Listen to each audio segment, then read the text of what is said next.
우리나라는 1997년 IMF라고 하는 국가 부도의 위기에 봉착했습니다. 아마 이 자리에도 IMF의 기억을 떨치지 못하시는 분들이 들어 있는 줄 압니다. 그러나 또 가장 최단 시간에 IMF를 극복한 나라도 대한민국입니다.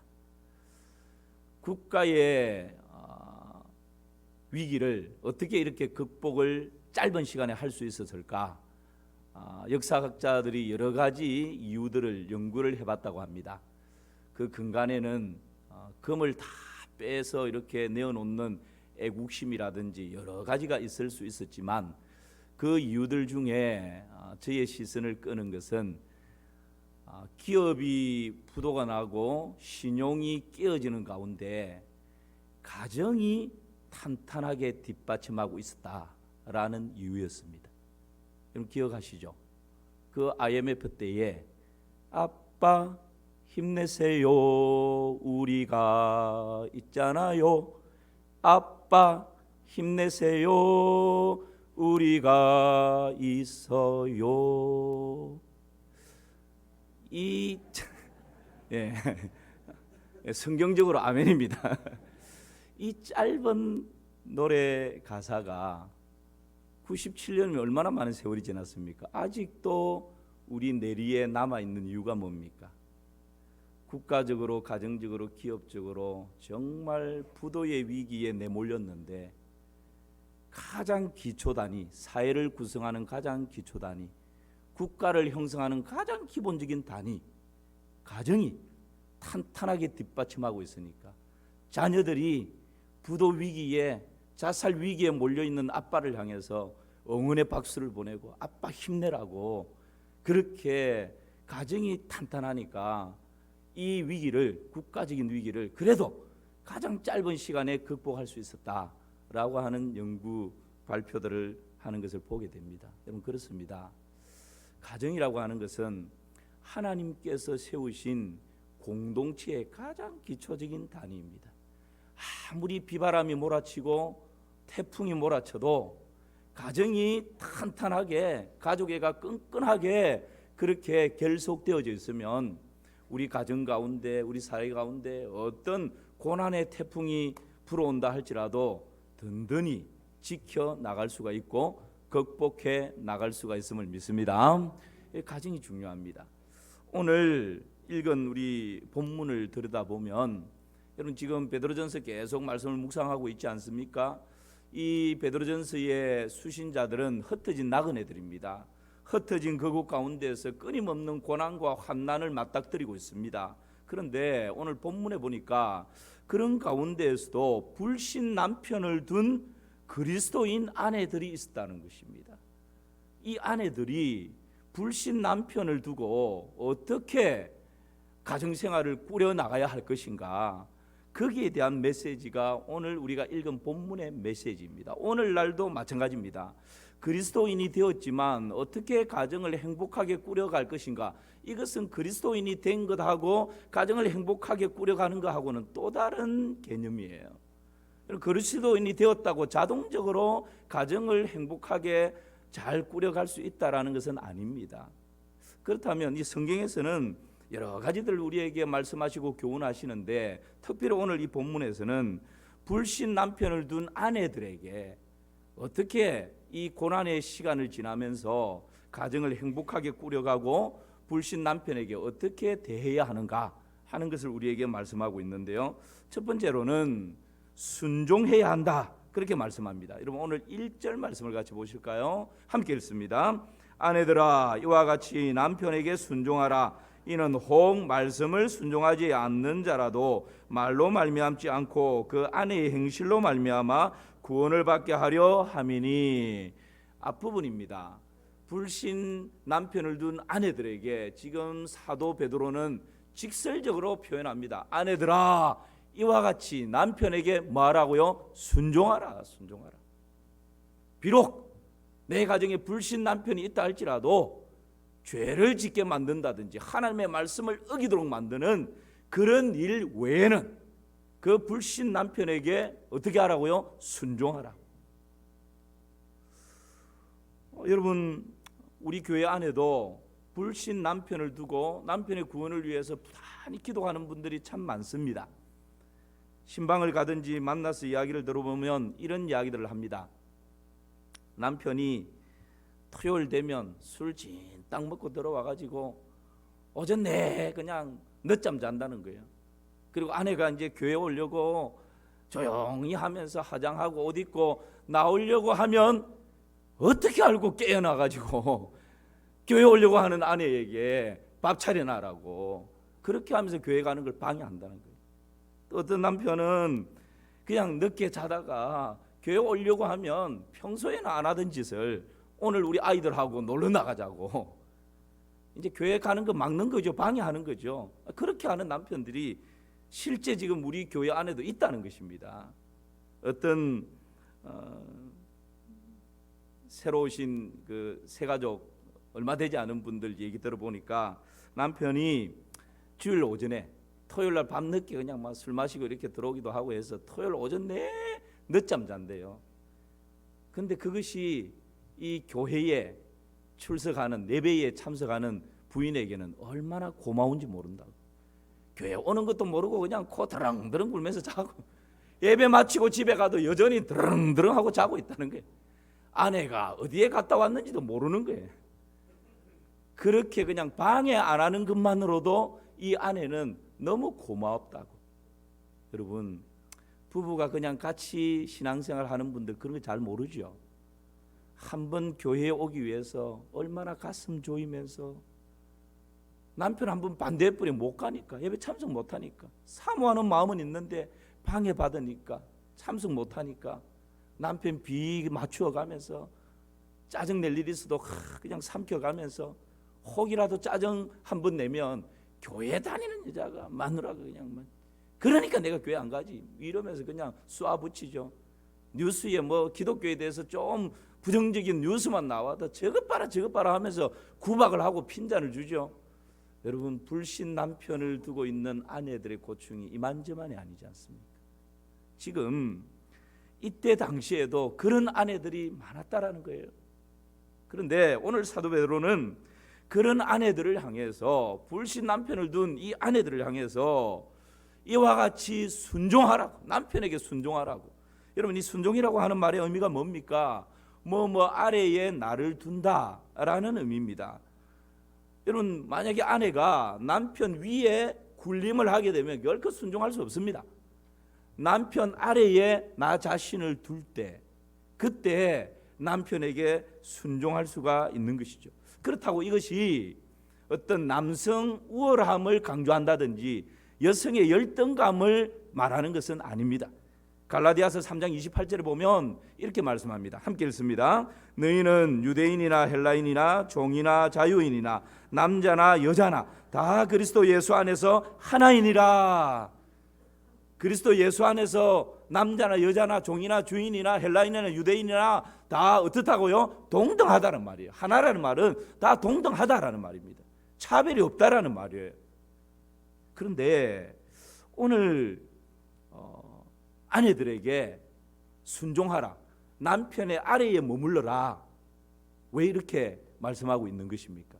하나님께서 가정의 행복을 위해서, 가정의 평안을 위해서 하나님 만들어 놓으신 질서가 있는데 그게 뭐라고요? 아내가 남편 아래에 머물며 남편에게 순종할 때 그때 가정에 참 평안이 있고 참 행복이 꼽힌다라고 하나님이 만들어 놓으신 가정에 대한 하나님의 계획, 하나님의 뜻을 그렇게 밝혀주고 있는 것입니다. 에베소서 5장 24절 말씀 보실까요? 우리 함께 읽겠습니다. 그러므로 교회가 그리스도에게 하듯 아내들도 범사에 자기 남편에게 복종할지어다. 여기서는 좀 더 강하게 강조하죠. 순종을 좀 지나서 남편에게 말하고요, 복종하라고. 어떻게 해요? 교회가 주인 대신, 교회의 주인 대신 그리스도께 복종하는 것처럼 아내들은 남편에게 그렇게 복종하라고.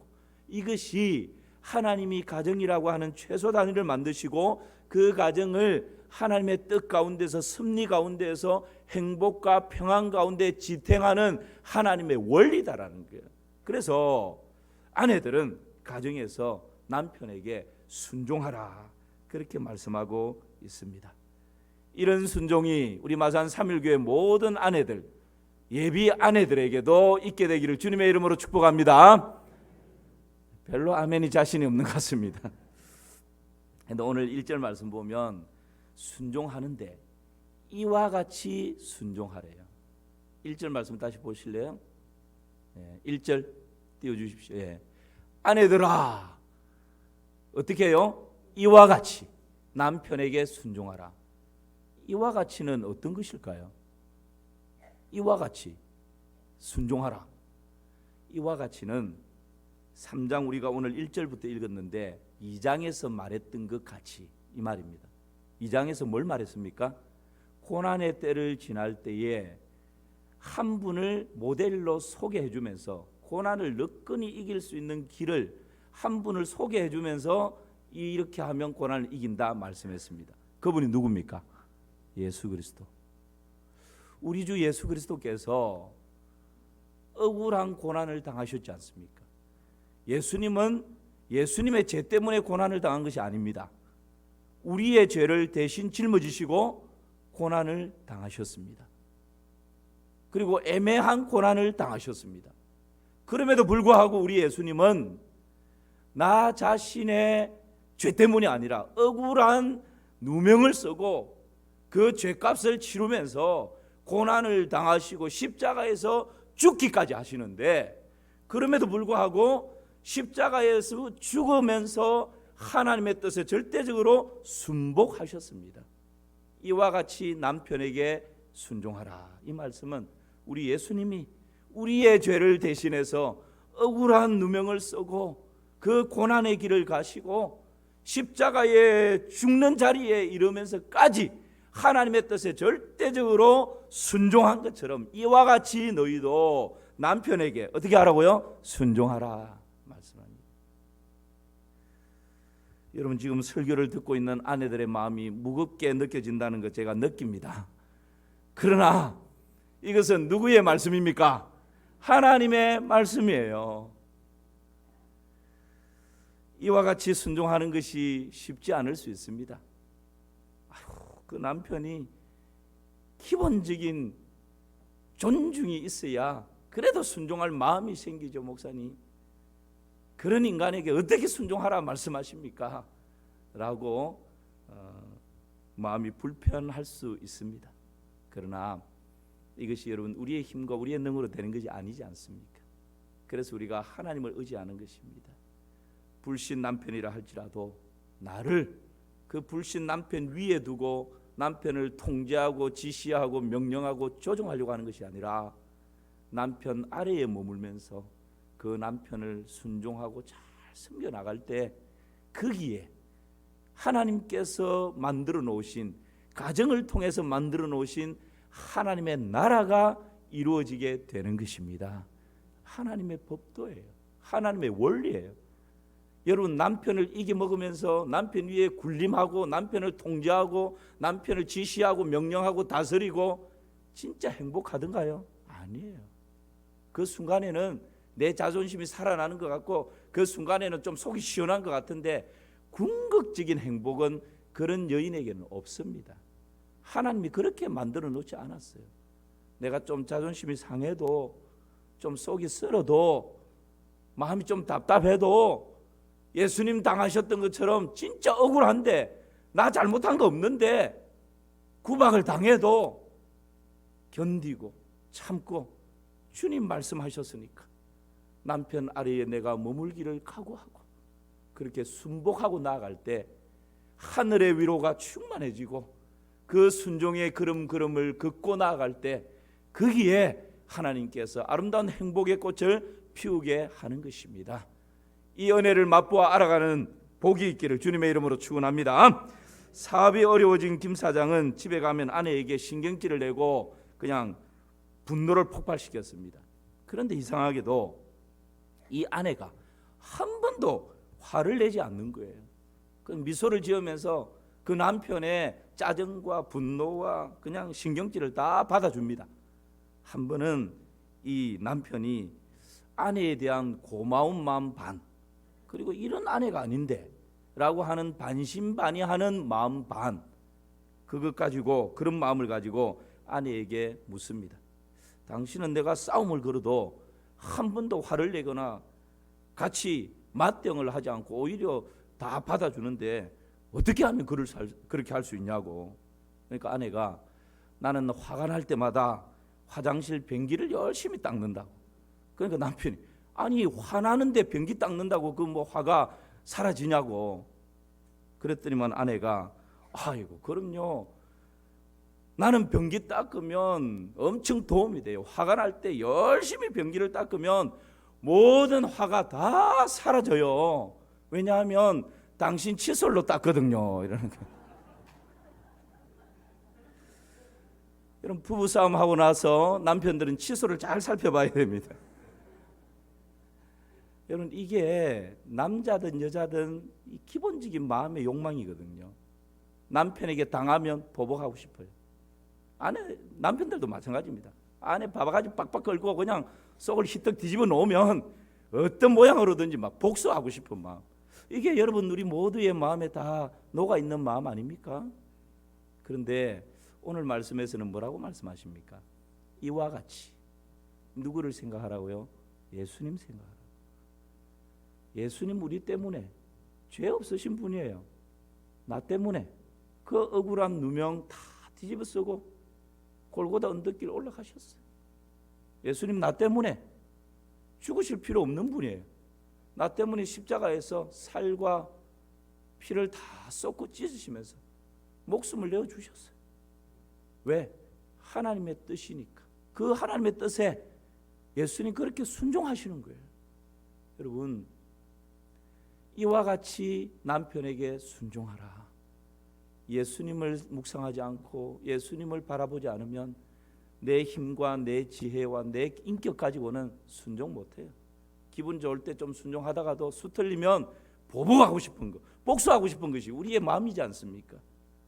오늘 이 시간 예배하는 모든 성도님들, 이와 같이 예수님처럼 남편에게 순종함으로 가정의 행복의 꽃을 피우는 은혜가 있기를 주님의 이름으로 축원합니다. 자, 그러면 이와 같이 예수님처럼 남편에게 순종했을 때 어떤 결과가 나타나는 것입니까? 왜 이렇게 순종하라 그럽니까? 1절 말씀을 다시 한번 들여다봅시다. 1절 함께 읽습니다. 아내들아, 이와 같이 남편에게 순종하라. 이는 혹 말씀을 순종하지 않는 자라도 말로 말미암지 않고 그 아내의 행실로 말미암아 구원을 받게 하려 함이니. 할렐루야. 이와 같이 아내가 순종할 때 어떤 결과가 나타난다고요? 불신 남편이 구원받는 은혜가 있다는 거예요. 하나님께로 돌아오는 은혜가 있다는 거예요. 오늘 이 말씀을 보면요, 여러분 탐복을 합니다. 어떻게 이렇게 우리를 이렇게 잘 알고 계실까? 여러분 오늘 뭐라고 말씀합니까? 불신 남편이 구원 얻고 하나님께로 돌아오는 것은 말로 말미암지 않고 말로 되는 게 아니라는 거예요. 여기서 말하는 말이라고 하는 것은 수다를 말합니다. 수다. 남편에 대해서 핀잔하고 비방하고 비판하고, 당신이 그렇지, 옆집 누구 아빠 좀 본 좀 받으라고 자존심을 팍팍 상하게 하는 그런 뜨들썩한 수다스러운 말, 이런 말은 남편으로 하여금 그냥 더 열받게 하는 것이지 결코 이런 말을 가지고 하나님께로 돌아오게 할 수 없다라는 거예요. 그러면 무엇이 바위 같은 남편의 마음을 부드럽게 만들어서 그 발걸음을 하나님의 교회로 이끌 수 있단 말입니까? 오늘 말씀 보니까 말로 말미암지 않고 그 아내의 뭘로요? 행실로. 1절 다시 보십시오. 말로 말미암지 않고 그 아내의 행실로 말미암아 뭘 받게 된다고요? 구원을 받게 된다. 이게 여러분 지금 오늘 우리에게 던지는 우리 주님의 메시지입니다. 우리의 행실로 인해서 불신 남편이 주님께로 돌아와 구원받게 된다는 거예요. 자, 그러면 좀 더 구체적으로 도대체 어떤 행실이 뭡니까? 무언의 설교인데, 삶의 설교인데 뭘 통해서 삶의 설교, 무언의 설교를 해야 된단 말입니까? 2절에서 구체적으로 말씀하고 있습니다. 두 가지를 말씀합니다. 2절을 같이 읽어봅시다. 너희의 두려워하며 정결한 행실을 봄이라. 딱 두 가지를 말씀하고 있어요. 하나는 뭐라고요? 두려워하며, 또 하나는요 정결한 행실. 이 두려워한다라고 하는 원어는 그냥 뭐 어떤 다른 물체 때문에 공포를 느낀다 이런 의미가 아니고 하나님을 경외하는 것을 말합니다. 여러분, 남편들이, 불신 남편이 다 압니다. 내 아내가 진짜 하나님을 믿는 참 신앙인인지, 그렇지 않으면 그냥 주일날 한번 예배 갔다 오고 그 외의 모든 삶은 교회 안 가는 나나 그 부인 아내나 별반 다른 거 똑같는지, 남편이요 교회 안 나와도 다 알아요. 왜 그런 줄 아십니까? 영적인 존재거든요. 진짜 남편을 구원할 수 있는 길은 오늘 이 두 가지 행실입니다. 말이 아니고, 당신 예수 안 믿고 그렇게 구박하고 교회 안 오면 죽고 나면 지옥 간다, 지옥, 이렇게 겁박하고 협박하는 게 아니고, 여러분, 하나님을 경외할 때 술 마시고 나쁜 짓 하는 남편이 있어도 진짜 내 아내가 어느 날 교회 가더니만 와, 하나님을 경외하는 게 느껴져요. 우리는 다 영적인 존재로 창조되었기 때문에 하나님을 경외하면요 두려운 마음이 생깁니다. 여러분, 정말 기도를 많이 하고 말씀을 가까이 하고 하면요 그 영적인 거룩함이 있거든요. 깨끗함이 있거든요. 그런 사람을 만나면, 대통령을 만날 때보다 그런 사람을 만나면 뭔가 내가 막 작아져요. 그는 뭐 돈 있다고 되는 게 아니고요, 그런 어떤 영성이라 그러죠. 영적인 힘이 있는 것입니다. 진짜 아내가 제대로 믿고 하나님을 경외하는 자리에 딱 있으면 타협하지 않고요, 교회 나올 때만 다르고 그 일반적인 상황 가운데에서는 뭐 신앙이 없는 사람과 똑같이 생활하면 교회 다니지 않는 남편이라도 안 되니까는요. 근데 아내가 정말 하나님 경외하는 자리에 서 있고 기도하고 말씀을 가까이 하고 하나님과 친밀한 관계 가운데 거하면 그 영혼이 새로워지고 강건해지고 그 영혼이 맑아져요. 그러면요 죄 짓는 남편이 아내를 보면 두려운 마음을 느껴요. 표현은 안 하죠, 말은 안 하죠. 그래서 진짜 중요할 때는 그냥 농담으로 여보 이런 일이 있는데 당신 믿는 하나님께 좀 기도해봐, 자존심 때문에 기도해야 돼, 이 말은 못해도 툭 던지는 농담이 인정한다는 것입니다. 여러분, 이런 아내, 지금 남편을 구원 얻게 하는 아내의 두 가지 행실을 말하는데, 하나는 신앙적으로 어떤 상황 가운데서 흔들리지 않는 그런 여호와를 경외하는 신앙을 딱 가지는 것이고, 또 하나는 정결한 행실이라고 하는 것은 도덕적인 순결함입니다. 여러분, 이 세상에 사람들이 얼마나 도덕적으로 불결합니까? 말하는 것부터 해서 행동하는 것까지. 이전에는 그냥 뭐 직장 다니는 남편들만 그랬지만 요즘에는요 뭐 아내들도, 멀쩡한 아내들도 이 세상 가치를 따라서 막 나가지 않습니까? 그래서 요즘 신조어가 뭡니까? 신조어가 외모가 예쁘면 죄도 묻지 않는다, 이게 그냥 신조어가 돼버릴 정도로 이런 어그러지고 거스러진 이 시대를 살아가는 거예요. 남편이 때로는 술 먹고 밖에 나가서 허튼 짓 해도 아내가 도덕적으로 윤리적으로 깨끗하고 순결하면요 남편이 고마운 마음, 존경하는 마음이 생기게 돼 있어요. 아내 앞에서는 표 안 내죠. 그러나 속으로는 그런 마음이 있다는 거예요. 그럴 때에 결정적인 순간에 바위 같은 굳은 마음이 살같이 부드러운 마음으로 녹아지는 때가 있는 것입니다. 오늘 아내들을 향해서 예수님같이, 이와 같이 남편에게 순종해라, 고난의 시간을 지날 때 그게 답이다, 그렇게 말씀하시고, 그 순종의 모습은 말이 아니라 행실을 통해서 순종하는 것인데, 두 가지, 하나님을 경외하는 것이고 도덕적 윤리적으로 세상이 아무리 타락한다 할지라도 한 남편의 아내로서, 자녀들의 어미로서 도덕과 윤리적인 순결함을 지켜나가는 것. 그럴 때에 남편이 그 아내의 삶의 설교를 보고 돌 같은 마음이 녹아지고 주님께로 나와 구원 얻는 은혜가 있다는 것입니다. 그런 은혜가 있는 줄 믿습니다. 제가 한번 드린 적이 있는데요, 한 여집사님이, 실제 있었던 간증입니다. 한 여집사님이 불신 남편을 구원해 보려고 1년 동안 새벽 기도를 작정을 한 거예요. 새벽마다 와서 눈물로 남편을 위해서 기도하는데 남편은 날마다 술이 그냥 막 이빠이 돼가지고 집도 제대로 못 찾고 집에 들어오면 신발도 제대로 벗지도 못하고 막 침대에 와서 그냥 엎어 자고 1년을 새벽 기도를 했는데도 남편은 변화할 조짐이 보이지 않습니다. 그날 밤에도 뭐 보통 사람들이 말하는 것처럼 술이 떡이 돼가지고 현관 물건 열고 들어오는데 그 남편을 부축해가지고 침대에 누이고 넥타이를 풀고 옷을 벗기고 그 누워있는 남편을 바라보니까 내 신세도 처량하고 참 이 남편도 불쌍하게 보이고 눈물을 주룩주룩 흘리면서 하나님 좀 불쌍히 여겨달라고, 저도 좀 행복하게 살고 싶다고, 남편 사랑받아가면서 살고 싶다고 하나님 앞에 막 하소연하면서 기도한 거예요. 그러다가 그냥 깜빡 잠이 들었는데 새벽 기도 시간이 됐습니다. 새벽에 현관문을 나서는데 남편 신발이 하나는 저쪽에 튀 가 있고 하나는 뒤집어져 있는 거예요. 남편 그 신발을 보는 순간 저 방에 누워있는 남편이 그렇게 불쌍하게 느껴지더래요. 그래서 그날 새벽에 새벽 기도를 가면서 남편 신발 두 짝을 들고 이제 간 거예요. 그리고는 이 새벽 이른 시간에 강대상 앞에 남편 신발 두 짝을 딱 놔두고 하나님, 몸은 아직 안 나왔지만 우리 남편 신발이 하나님 앞에 먼저 나왔습니다. 때가 되면 이 신발 주인도 나오게 될 줄 믿습니다. 하나님 앞에 그렇게 기도를 한 거예요. 기도를 하면서 자신도 웃은 거예요. 웃은 거. 하나님 이런 기도 들어주실까? 그 싱긋이 웃었대요.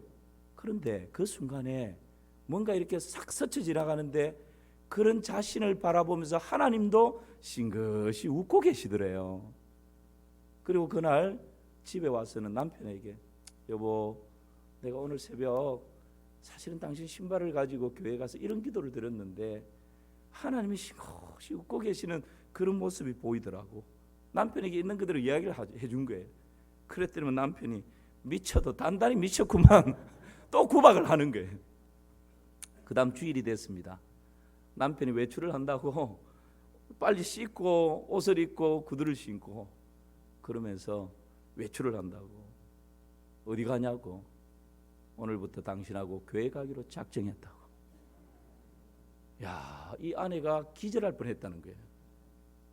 그래서 며칠이 지난 다음에 당신 어떻게 그런 마음을 가졌냐고 그랬더니만 남편 하는 말이 내가 그렇게 술 먹고 몹쓸 짓 하는 거 당신 다 알면서 지금까지 참고 기다려줬잖아.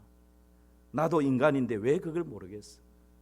내가 밤마다 술 먹고 들어와서 그렇게 침대에 뻗을 때 당신이 신발, 옷, 양말 벗겨주면서 때로는 눈물을 흘리면서 신음하며 하나님께 기도하는 그 소리 내가 자는 척했지만 왜 내 귀에 안 들리겠어.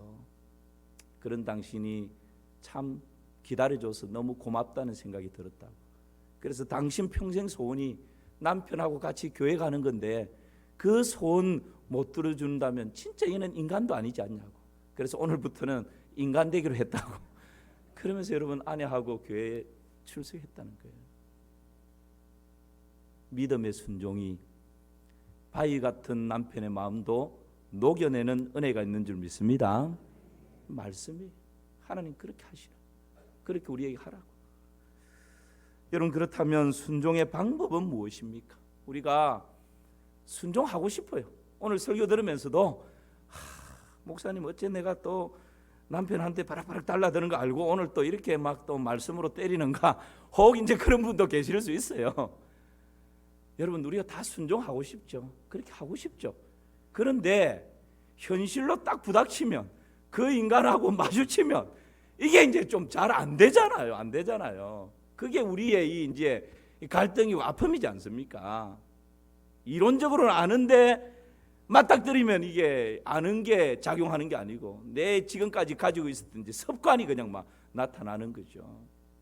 그래서 그 방법을 오늘 3절과 4절에서 이렇게 말씀하십니다. 보실까요? 함께 읽습니다. 너희 단장은 머리를 꾸미고 금을 차고 아름다운 옷을 입는 외모로 하지 말고 오직 마음에 숨은 사람을 온유하고 안정한 심령에 썩지 아니할 것으로 하라.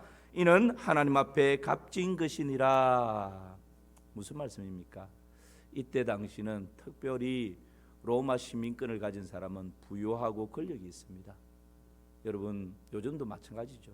돈이 있고 권력이 있는 부인들은 화장하고 외모 꾸미는데 하루 종일 돈 아까워 하지 않습니다. 피부 마사지하고 어느 백화점 가면 좋은 옷을 입고 백화점에 사지도 않죠. 맞추어 입기도 하죠. 그러면서 주름 펴야 되고 뭐 의술의 힘을 빌려서 미모를 가꾸는데 얼마나 많이 심혈을 기울입니까? 이때 당시도 그랬다는 거예요. 외모를 치장하고 액세서리를 하고 이러는데 반나절 한나절 그것이 내 남편이 이만큼 돈 있다, 내 남편이 이만큼 힘이 있다라고 하는 남편에 대한 자랑이고 과시가 외모를 치장하는 것으로 이때 당시 나타났다는 거예요. 뭐 오늘도 벤발 다르지 않지 않습니까? 그런데 여러분 순종할 수 있는 힘이 값비싼 화장품으로 외모를 가꾼다고, 값비싼 옷으로 외모를 치장한다고, 금으로 외모를 치장한다고 순종할 수 있는 실력과 힘이 거기에서 나오는 게 아니라는 거예요. 오늘 말씀의 요지가 그겁니다.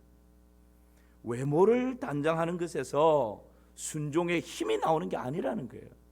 그러면 어디에서요? 4절에 보니까 오직 마음에 숨은 사람을 두 가지를 말합니다.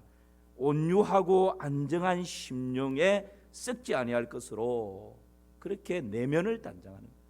순종할 수 있는 힘은요, 삶의 설교, 무언의 설교로 바위 같은 남편의 마음을 녹일 수 있는 힘은 외모를 치장하는 데서 나오는 것이 아니고 우리의 내면을 단장하고 치장하고 가꾸는 데서 나온다는 것입니다. 여러분 이 시대는 외모 지상주의예요. 돈만 주면 견적이 안 나오는 사람도 한순간에 영화배우로 만들어 놓는 시대지 않습니까? 이런 외모 지상주의 시대를 살아가지 않습니까? 그런데 하나님의 말씀은 뭐라고 말씀하십니까? 외모를 가지고는 죄를 이길 수 있는 힘이 없다는 거예요. 순종할 수 있는 힘이 외모를 단장하고 외모를 치장하는 데 있는 게 아니라는 거예요. 그럼 뭘요? 우리의 내면을 단장하고 내면을 가꾸는 그때에 거기에서 순종의 힘이 생기고 죄를 이길 수 있는 힘이 거기에 있다라는 거예요. 그러면서 우리의 내면을 단장하고 가꾸어야 되는데 내면에 무엇을 가꾸어야 되는가?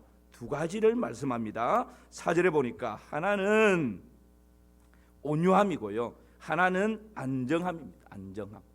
이 온유함이라고 하는 것은 뭡니까? 온유함은 야생마를, 여러분 야생마가 얼마나 이게 막 그 천방지축입니까? 이 야생마를 조련사가 잘 훈련시켜서 아주 말을 잘 듣는, 통제를 잘 받는 그런 말로 바꾸어 놓는 것, 이게 온유함입니다. 여러분 우리 속에요, 남편에 대한 원망, 불평, 비난, 핀잔, 자존심 상하게 하는 것, 분노가 폭발하는 것, 이런 야생마 같은 이런 우리 내면에 여러분 죄악의 요소들이, 죄악의 욕망들이 얼마나 많이 있어요. 그냥 두더지가 불쑥불쑥 올라오는 것처럼 우리 내면에 그런 요소들이 얼마나 많습니까? 그런데 이것을 하나님의 은혜로 통제하는 것입니다. 나의 육신의 소욕은, 죄악의 욕망은 두더지가 불쑥불쑥 일어나는 것처럼 순간순간마다 불순종하고 싶고 그냥 구박하고 싶고 통제하고 지시하고 명령하고 내 마음대로 조정하고 싶은 그런 마음들이 막 끊임없이 일어나는데, 야생마처럼 막 달리는데, 그것을 하나님의 말씀과 성령의 도우심으로 잘 다스리고 통제할 수 있는 것. 그때에 우리 내면을 그렇게 잘 통제할 때, 다스릴 때 거기에 순종의 힘이 있다는 거예요. 그것을 남편이, 우리 자녀들이, 주위 사람들이 그것을 볼 때 안다는 거예요. 거기에 머리를 숙인다는 것입니다. 그리고 안정이라고 하는 것은 잔잔함, 고요함을 말합니다. 여러분 우리가 안정감의 뿌리를 돈에 두고 있으면요, 돈이 좀 여유가 있으면 안정감을 누립니다. 잔잔합니다. 고요합니다. 그런데 돈이 떨어지고 쪼이게 되면 그냥 막 남편에 대해서 돈도 못 번다고 막 이런 불평을 쏟아 놓을 수 있죠. 우리의 안정감의 뿌리는 돈에 있는 게 아닙니다. 사람에 두면요, 사람이 박수 치주고 사람이 좋아하고 인정하면 내가 인기가 있다라고 어깨가 어색한데, 사람이 나를 배신하고 떠나고 뭔가 나를 멀리하면 그냥 고민하고 이 안정감이 흔들려 버리죠. 환경에 두면 에덴 동산처럼 아주 넓고 깨끗하고 맑고 좋은 환경이 있으면, 잔잔한 음악이 흐르고 커피 한 잔 여유를 즐기는 이런 환경이 있으면 마음이 평안하고 안정합니다. 그런데 여러 가지 환경이 막 복잡해지고 뭐 일들이 꼬이게 되고 그러면 이 안정감의 뿌리가 또 흔들려 버리죠.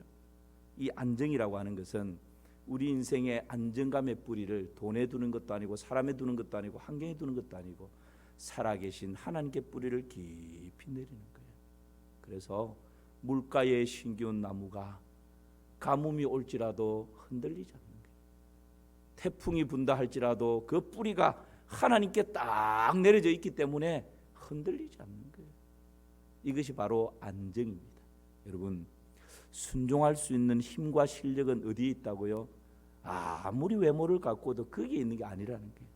우리의 내면을 야생마처럼 두더지처럼 순간순간 불쑥불쑥 일어나는 우리의 이 내면의 죄악의 욕망을 잘 다스리고 통제하는 것, 그리고 우리의 인생의 안정함의 뿌리를 이 세상 다른 데 두는 것이 아니라 하나님께 뿌리를 깊이 내리고 있을 때, 그때에 여러분 순종할 수 있는 삶의 설교, 무언의 설교로 사람들을 감동시킬 수 있는 그 삶을 살아갈 수 있는 것입니다. 그래서 이런 말이 있습니다. 아무리 송태근 목사님이 자주 쓰시는 문구인데요, 제가 인용을 해봅니다. 아무리 똑똑해도 부지런한 사람을 못 당한답니다. 그런데 아무리 부지런해도 운 좋은 사람을 못 당한대요. 아무리 운이 좋아도 은혜 받은 사람을 못 당한답니다. 맞죠? 그럼 사울 보십시오. 가진 거 다 있어요. 왕이죠, 부하들 있죠, 뭐 권력 있죠, 명예 있죠, 힘 있죠, 다 있어요. 그런데 다윗 그냥 소년이지 않습니까? 보잘것없는 사람이에요. 그런데 하나님이 사울이 아니라 다윗에게 은혜를 베푸니까 왕의 모든 것을 가지고 있는 사울이 다윗 한 사람을 못 당하는 것입니다. 여러분, 세상 헛한 것 추구하지 마시고, 그래서 하나님의 은혜가 답입니다. 하나님의 은혜를 추구하고 은혜를 덧입는 귀한 우리 성도님들 되시기를 주님의 이름으로 축원합니다. 순종의 거울을 한 사람 소개합니다. 간단하게 말씀 마무리하겠습니다. 마지막 순종의 거울은 누구라고 소개합니까? 사라입니다. 6절 말씀 같이 보실까요? 6절입니다. 시작. 사라가 아브라함을 주라 칭하여 순종한 것 같이 너희는 선을 행하고 아무 두려운 일에도 놀라지 아니하면 그의 딸이 된 것이니라. 이렇게 이와 같이 순종하라고 말씀하면서 한 구약의 한 인물을 예를 들어서 이야기를 하는데, 바로 아브라함의 아내였던 사라를 예를 들어서 이야기합니다. 아브라함이 갈대 우르를 떠날 때 사라가 그 아브라함의 뜻에 순종하지 않았다면 아브라함이 열국의 아비가 될 수 없었던 것이죠. 여러분, 노년에 얻었던 그 아들 이삭을 모리아에서 하나님께 제물로 바치라고 그러는데, 그 아브라함의 뜻에 사라가 순종하지 않았다면 그 아브라함을 주라고, 주인이라고 인정하면서 사라가 그렇게 남편에게 순종하지 않았다면 여호와 일의 역사를 경험할 수 없었던 것이죠. 이런 순종을 통해서 남편은 열국의 아비가 되었고, 그 열국의 아비에게 순종하니까 아내는 열국의 어미가 된 것입니다. 이것이 순종의 아름다운 미다라는 것을 성경에서 우리에게 가르치고 있는 것입니다. 여러분, 성 어거스틴은 방탕한 생활 가운데서 성자가 되었습니다. 그 성 어거스틴의 어머니가 누굽니까? 모니카입니다. 모니카. 이 모니카는 아주 그 자녀를 위해서 기도했던 그런 어머니죠. 남편의 이름이 파트리키우스라고 하는 사람이 있습니다. 지금 띄우면 안 되는데 띄웠으니까 그냥 읽겠습니다. 어거스틴의 참회록에 보면 어거스틴의 가정에 대해서 엿볼 수 있는데요, 제가 조금 의역을 했습니다. 한번 보십시오. 참회록에 이런 어거스틴의 가정에 대해서 이런 표현이 있습니다. 어머니는 아버지를 그녀의 주인으로 섬겼습니다. 어머니는 아버지를 하나님께로 인도하는 일에 근명 성실하셨습니다. 어머니는 아버지에게 행동으로 설교하셨습니다. 문의 설교를 했다는 거죠. 삶으로 하나님을 보여주었습니다. 하나님은 저희의 어머니로 하여금 존경과 친절로 잘 단장하게 하셨습니다. 그리고 하나님은 저희의 어머니로 하여금 남편에게, 그러니까 어스틴의 아버지에게 존경과 친절을 잘 베풀도록 하셨습니다. 구약의 사라라고 하는 여인을 모델로, 순종의 모델로 이야기했는데요. 기독교 역사 가운데서는 모니카가 자녀를 위한 기도의 어머니일 뿐만 아니라 남편에게 순종하는, 주라고 받들고 행동으로 설교하며 순종하는 그야말로 현모양처로 소개되고 있습니다. 여러분, 오늘 말씀 마무리합니다. 불신자 남편을 둔 아내는 어떤 삶을 살아야 한다고 이야기했습니까? 어떤 삶을 살아야 된다고요? 순종해야 합니다. 순종의 결과는 이와 같이 순종하라 했는데, 이와 같이 순종한 결과는 뭐라고요? 남편이 어떻게 된다고요? 돌아옵니다. 순종의 방법은 뭐라고요? 속 사람을 어떻게 해요? 잘 단장하는 것입니다. 외모를 단장하는 것이 아니라 우리의 내면을 단장하는 것입니다. 순종의 거울은 누구였습니까? 구약에 나오는 사라였습니다. 우리도 이 순종의 미덕을 아름답게 꽃피워가는 그런 우리 마산 3.1교회 모든 성도님들 되시기를 주님의 이름으로 축원합니다.